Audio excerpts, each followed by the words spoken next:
Welcome back to the GTN show. Yeah, this week we are tackling the big question. Should the Ironman World Championships be in Hawaii? Oh, don't send any hate mail just yet. Hear us out on this one. We're also going to be discussing Gustav Iden's Ironman World Championship running shoes. Yeah, and we have some hot new tech, including a new track bike by Canyon and some new products by Ergon that Jan Frodeno has been testing out.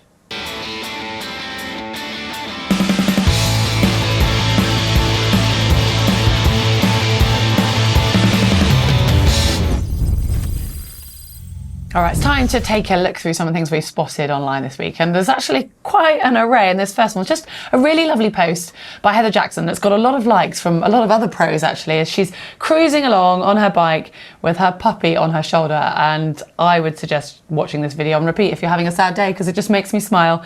It's very cute. And I'm guessing he's called Stevie or Stevie Bear. Very cute. Love that. I think I need to get a little rucksack for Reggie. Although it's going to be quite, it's going to be quite heavy. Moving on, Lewis Pugh, the ultra-endurance swimmer who's done many crazy swims over the years, including very cold water swims, doing something completely different this time. This is a lot warmer waters. He is swimming 160k from Saudi Arabia to Egypt. And he'll be passing by Sharm el-Sheikh, where many of the world leaders will be meeting in the coming days for the UN Climate Summit. Yeah, well, he was joined for a part of the swim, and significantly from Saudi Arabia to Egypt, so the first part, by Dr. Mariam Saleh bin Laden. And she is the first Saudi woman to have swum from Saudi Arabia to Egypt, and just helping to raise awareness with Lewis, but also raise awareness of women's sport in Saudi, and just really cool achievement. Kind of crazy that, breaking those barriers, which is awesome to see. And we wish Lewis will keep an eye on how he's getting on, because he's expected to finish in a couple of weeks. The bit that I'm just worried about is the exposure to the salt on his tongue over that period of time. Yeah. I mean, I did 3.5 hours of swimming the other day in the sea, and it took me a couple of days until it felt like my tongue would fit in my mouth. Yeah, I can't. Yeah, I mean, we saw was it Ross Edgley when he swam around Britain, and his tongue just started falling off. Anyway, we also had an update from Lionel Sanders. Obviously, the Ironman World Championships didn't go quite as he was hoping, and he's kind of opened up about that. And obviously, in fairness, his wife is pregnant and due any day now, so he had quite a lot to think about going into the race. But he's also reflected on that and just actually how he's feeling heading into the race, and some of the changes that he's made. Yeah, I think it's typical Lionel that he sort of has all these revelations afterwards, and I'm not digging on Lionel because I think he's open about this, but it just kind of, you do sometimes wonder of what goes on in his head beforehand, because he's saying he didn't have a rest day or a rest time off after the Ironman Worlds in May. I mean, that to me is crazy in itself, that you've put your body through that stress and it needs to recover, and especially after he had such an amazing performance. And then he said coming into this he already thought that he'd overtrained, and he was trying to train like Gustav and Christian, but he's a very different athlete, like a completely different athlete. So, and I think actually this is where and why everyone loves him, because he's so kind of passionate about the sport and trying to perform that he puts absolutely everything into it, to the extent that sometimes it is detrimental. Yeah. Which is, and we laugh, but it's genuine. His quote, he says here, "I did my very best. I came into this very well trained. That might have been part of the problem. Over the last 15 months, I've done 7 Ironmans." As you say, he's now coached with Gustav Iden, and literally is just trying to train like the Norwegians, and that, for him, he's hands up saying that's clearly not working. And one of the things he's going to do now is actually head away, work on his swim. He really wants to make sure that he's getting into that Magnus Ditlev pack, or at least being able to bike up to that pack and being involved in the race. So he's actually, he's saying he's putting a hold on World Championship racing until he's in that ballpark and ready. I know. I mean, I wish him luck, because I feel the frustration for swimming, and I think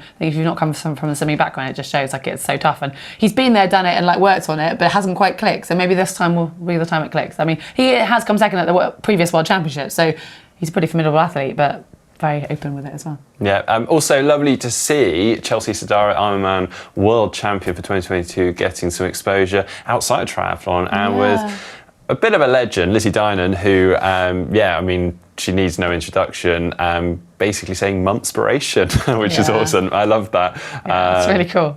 Yeah, no, really cool post, and great to see just women's sport being put on the top platform there. Talking of athletes being open and sharing their training, Christian Blumenfeld has, I think, gone home, and even though he's finished third, in his words, he licked his wounds a little bit, which is kind of crazy to think about, but he is now already focusing on the 70.3 World Championships, and it's going to be a fast turnaround. He says, made it to St. George, Utah, trying to recover in time for the World Champs in 2 weeks' time. And there's a shot of him running downhill on sand dunes. I don't know how that's going to do the recovery on the quads, but yeah, good luck. Well, if anyone can get through that, it's Christian. Exactly. Also, we've got the Big Dog Backyard Ultra in process at the moment, although it's probably going to have finished by the time this show goes live. Now, the Big Dog Backyard Ultra comes from Lazarus Lake, the same chap that set up the Barkley Marathons. Now, the idea of this is a very similar kind of format in terms of its like just crazy endurance aspect. They basically, as a team of 15, from different countries, race against each other in their respective countries for as long as they can. And it's basically the team that accumulates the most hours wins. And obviously athletes are going to drop out, that's fine, but keep going, get as many hours as you can. As we talk, Team USA are leading this at the moment, and they're looking quite convincing with, I think, 13 members still racing, whereas a lot of the other teams have had quite a few more pulling out, so pretty crazy. Yeah, it's quite nice to have a team aspect to it though, to kind of like those athletes are so used to just doing solo things. And talking of solo, we've spotted, actually it was thanks to one of our viewers, Tim, who sent this one in and brought it to our attention, that a guy called Ned Brockman is running across Australia at the moment. In actual fact, I think as we're filming this, he's pretty much coming in to Sydney right now to the end, the climax, and he was planning to do 100k a day for 40 days. I know he has gone over the 40 days. He was up to 46, so I think he will be 47 days. And his last post was day 46, 113.75 kilometres. So 3,891k done, 59k to go. Bondi, see you tomorrow. And I think that was yesterday, or what will be by the time this comes out, a few days ago. But he's doing this to raise money for homeless charity, and also using a kind of thing to basically get everybody up and moving in Australia. So talking about getting out and moving every day. I mean, maybe not 100k every day, but it's just a really cool thing. It slipped past us, but amazing. Well, you say that because actually I'm quite embarrassed to say Tim actually tagged me in on Strava on this chap's run, one of his runs, and of course I looked down and said, oh, very well done, 100k, that's really cool. But what I didn't realise is he's been doing that for multiple days, so I'm very sorry, Tim, for kind of ignoring that. But yeah, hats off, that's absolutely nuts. Yeah, and he's trying to raise $1 million for charity, which is another incredible feat, so hopefully you get there, good luck, and yeah, amazing feat. All right, now on to our big discussion, a big topic. Now, we've been back from Kona for over a week now. We've had time to catch up on things, time for things to settle. I feel like now is a good time to loop back on one of our previous discussions about Kona and whether it should be the location for the Ironman World Championships. Yeah, now don't get us wrong. I mean, the GTN team have enjoyed going out to Hawaii over the last few years, but this year it seems that the kind of discussion has really come to the surface around whether it's really welcome and whether there needs to be a discussion around it potentially moving. Yeah, now we've always been aware that the locals don't particularly love the triathletes coming to the island. Whilst it does bring tourism and money to the island, it does cause a lot of disruption. And with Ironman making the event over 2 days rather than just the one, obviously it's adding to that frustration for them. And I've got to say, I think everyone there at some point experienced the locals' frustration, and in some cases actually yelling at them. Quite often we heard, go home, yelled out of cars and various other things. So yeah, not nice. Yeah, no, that's really sad. But it was interesting that Ironman actually announced that they were going to cover the 2-day format again next year, before this year even happened. And that's apparently set in stone, the dates are announced. However, there are rumblings that maybe it isn't as set in stone as we thought. No, exactly. So actually it was Patrick Langer who posted this story up almost immediately after the event in the local newspaper, the West Hawaii Today, literally saying, it is definitely being reassessed in reference to the 2-day format. And that is coming from the Hawaii County Mayor. So clearly, as I say, that frustration from the locals, they are reassessing that and whether they want to do it over the 2-day format. And obviously to add to that, I mean, just from a athlete perspective, I haven't raced there myself, but Heather, you have, you'll be able to say, the training on the island does not feel safe, and unfortunately I feel like it's just a matter of time until we experience another kind of fatal or very bad accident. Riding prior to the event, you're pretty much just limited to the Queen K, which is, if you haven't been there before, it's literally a highway. You're sharing it with articulated lorries. I mean, you'd never ride on something like that in normal life. If you turned up to a city, you'd just be like, well, I can't ride there, wouldn't you? You wouldn't even think about it. And if you ride anywhere else on the island, you can guarantee you'll be honked at. People come past as close as they possibly can to scare you. We actually experienced that this year whilst we were on the island, whilst we were trying to film. And even then, you still get it whilst you're on the Queen K. So it's not a great experience. And then the course, I think we've touched on this, and a lot of pros have this year. It's not the most inspiring course. I mean, the bike leg is 180k, pretty much out and back, most of which is on the highway. The run course has very few spectators, given the kind of the level of the event. I guess the only nice bit is the swim. Yeah, I mean, well, that is beautiful. But I mean, having only done one Ironman before I went and did the Ironman in Kona, and I had been to South Africa for mine, which was beautiful. And the spectators there are incredible. Like, they love an event. And it was a 4-loop run course and a 2-loop bike course. And there were just people everywhere. So when I went to Kona going, oh, it's the World Championships, it's going to be even bigger and even better, I was like, oh my goodness, that's so lonely on the bike. Yeah. It was a real shock. Obviously, as a pro, you're there head down, doesn't matter. But as an age group, I think I get such a buzz from the crowd. So that was for me a really kind of shocking thing. Yeah, I mean, we'll get onto the cost in a second, but I mean, as a result, the only people really there are maybe close partners, brands and media, and that's kind of it. And as I say, like, you're running out on early driving, it's just little pockets of people here and there. The only really bit which you see obviously on the broadcast is the finish line. Obviously that looks great, but the rest of the course there isn't much out there. Also, there's ridiculous conditions. I mean, you are racing in mid 30 degrees Celsius heat with 90% humidity, which is, you know, an absolute whopper. That's a killer. So if you're someone that doesn't deal well with the heat, you're going to struggle to adapt to that. And there are notable pros over the years that have never ever been able to perform well in Kona. And it kind of seems a little bit unfair. So yeah.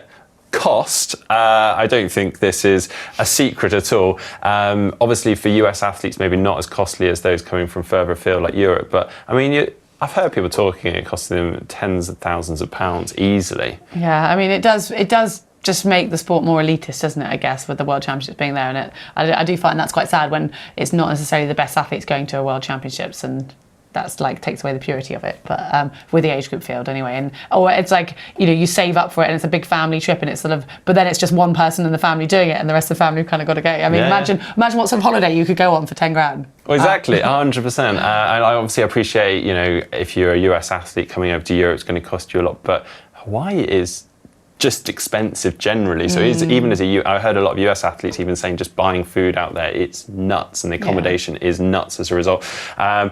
So when you add all this together, you've got a question, why is it on Hawaii? Why is it on the big island? And I guess it just comes back to a lot of things that you guys are probably going to be arguing in the comments right now. It's the history, it's where the event began, it's the battles over the years, it's the iconic parts of the course, and maybe just an excuse to go to Hawaii. Yeah, I mean, it'll be interesting to know what you guys feel about it, and would love to hear from people who've been and who haven't been. And like, there's still the allure of Kona, and I think we really saw that this year when lots of people had the opportunity to actually go to St George because of the way they qualified, or they could roll it to Kona because obviously after COVID.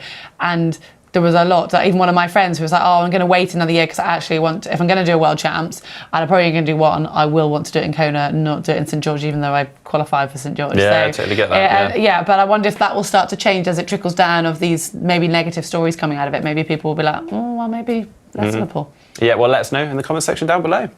Well, hot off the back of a successful year for the Zwift Triathlon Academy out in Kona, they have already announced the 2023 Academy is open. So registration is now open, and it actually starts on the 24th of October, which is just like a week away. Yeah, and this is a great opportunity to get stuck into some structured training, really push yourself, and if you're lucky, you could get selected onto the team. Like we saw those athletes out in Kona being supported, and my goodness, they get looked after very well. If you'd like to see how well they get looked after, then make sure you check out Heather's video video from early in the year, and of course our video recently from Kona.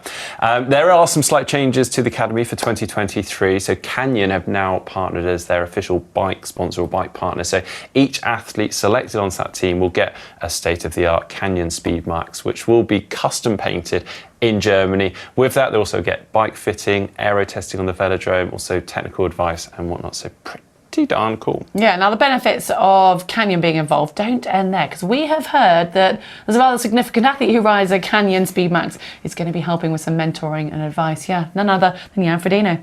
Well, here at GTN, we love finding any science that backs up an excuse to do exercise. And we have just spotted a recent article. This one by the British Medical Journal has found that lifting weights twice a week can actually decrease your chance of early death. I mean, if we ever want an incentive to go to the gym, it's a pretty strong one. So the study was actually looking at various cancers, and they were covering over 100,000 people for this study. But within it, they had various questions, which they've managed to bring out these results, which have found that for older adults, lifting weights once or twice a week, along with 150 minutes of moderate exercise per week, can actually reduce the chance of early death by as much as 41%. I mean, that's quite a number that jumped out at me. And not insignificant. No, it's not, is it? And then it says even if you only lift weights, so you don't do any sort of actual aerobic exercise, that can reduce the chance of early death by 9%. Yeah, they suggest that this is due to the correlation of health with increased muscle mass in the older population due to the secretion of proteins that will possibly affect other organs. They also think that it might contribute to lowering cholesterol and improving blood pressure. Getting all my L's mixed up there. So yeah, never too early to start and hit the gym, particularly with the off-season coming around quite quickly. Yeah, I think that might be the incentive I need. Yeah, and finally, let's discuss Gustav Iden's Ironman World Championship shoe. Obviously, Gustav went on to win the World Championships, but wearing a shoe that has a stack height that, well, exceeds the current World Athletics rules.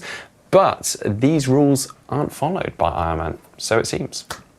So essentially, Gustav very recently signed with On, but it was on the agreement, from what we gather from speaking to Gustav and On, that they could come up with a shoe that was going to be as good, if not better, than the best shoes that are out there on the market. Yeah, apparently within the space of about 3 weeks, On were able to make 5 different prototypes for Gustav each time, sending them to him testing them out, trying them, and then taking them back and adapting them, making them better, and obviously bespoke to him and his running style. The result was this shoe that you see with a stack height that definitely is in excess of 50 mil. Now, obviously that goes against the World Athletics rules, which currently stands at a limit of 40 mil. And they stipulate that the shoe must be on sale or available to the public for a period of time prior to an event that they're raced in. Yeah, well, apparently, this is what we have read, when not covered by its own rules, World Triathlon has historically adhered to the World Athletics regulations for technical aspects, such as equipment choice. However, because World Athletics is currently using a working group to determine the direction the sport should take in terms of footwear development, World Triathlon has abandoned enforcing World Athletics rules. Yeah, so in short, nobody's done anything wrong. And if anything, I might say it's very smart. If anything, it's actually really cool to just see big running brands focusing on and paying attention to triathletes and what they need, rather than just kind of chucking them whatever runners would normally have. So thumbs up from me. Yeah. Now for What the Tech, and starting off, Canyon has updated its Speedmax lineup, introducing 9 new versions of the Speedmax. The top level Speedmax CFR now comes equipped with SRAM Red ETAP Axis, 1x12 group set, and the new Zip 858 NSW wheels. Very smart, nice setup. Obviously, loads more updates to all the other models, including the lower ones, and with that also updated colours, including the one that we saw Kyle Smith riding on out in Kona. And as we've said before, all models, even the lower models, come with power meters, which is pretty special. But there's more. Yes, there is. So Canyon have actually teased their new Canyon Speedmax track. Now, this is a working partnership that they have with USA Cycling, and it's pretty impressive. It features radical paper-thin rear end with wide seat stays that actually extend off the top tube, and it's obviously looking quite different to the Speedmax that we're used to. Yeah, I do wonder how well it would ride out on the road, because I quite like the look of that. Probably not very well. It's probably designed to go very well around a velodrome. Anyway, for those tech geeks out there, you might like this. Now, we spotted on Jan Frodeno's bike out at Challenge Roth earlier this year that he was riding on a different saddle, and it said prototype on there. It was an Ergon prototype saddle. Well, we have more on that now.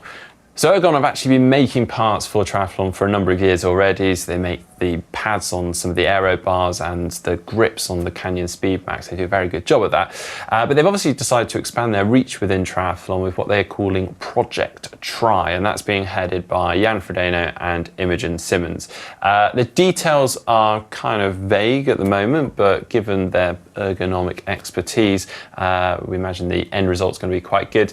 We're assuming a saddle will be coming, given that's what we've seen a prototype of, but watch the space, there may be more. Yeah, exciting.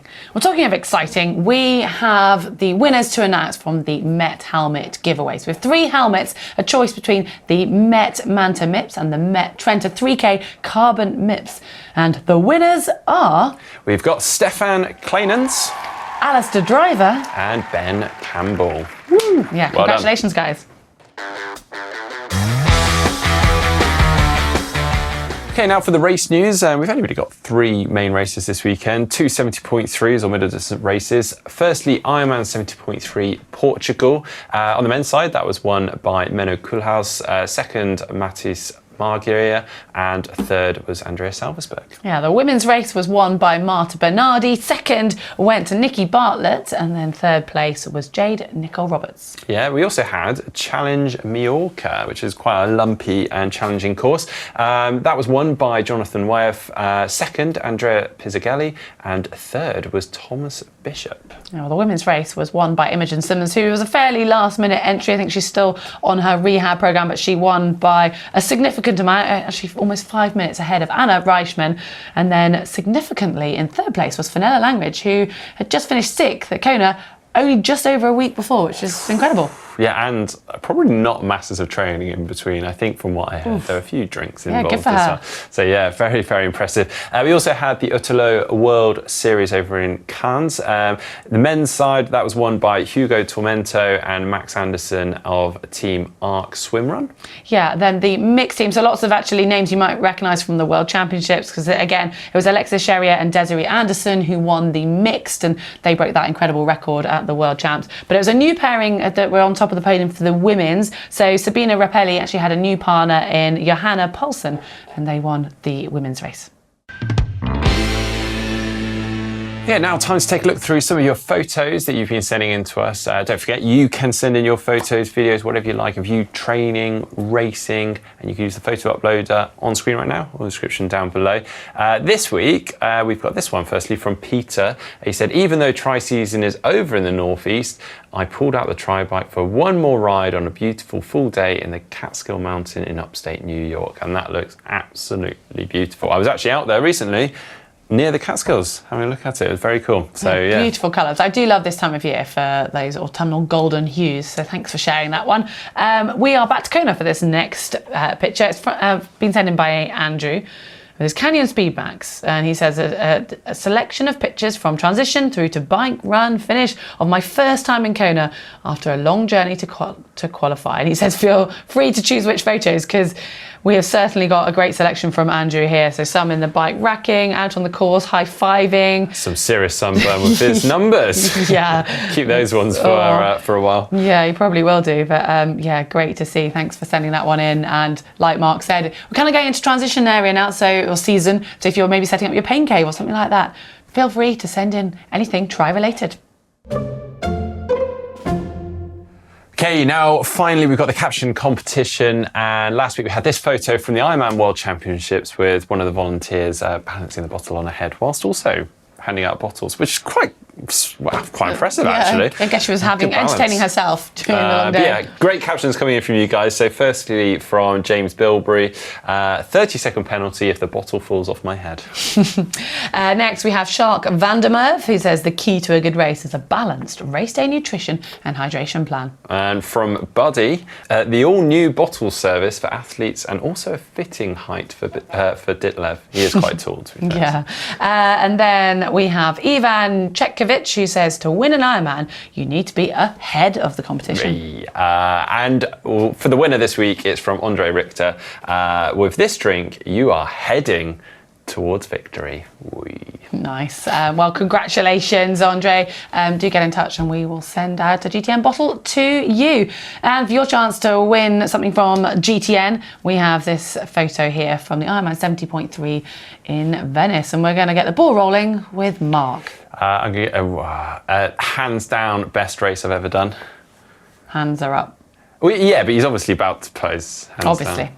Yeah. You can do better. Get involved in the comment section down below and leave your captions, and yeah, you could be in for a chance to win. But that is it for the show this week. We do have some exciting videos coming up on the channel. We did a Walmart triathlon whilst we were out in the US.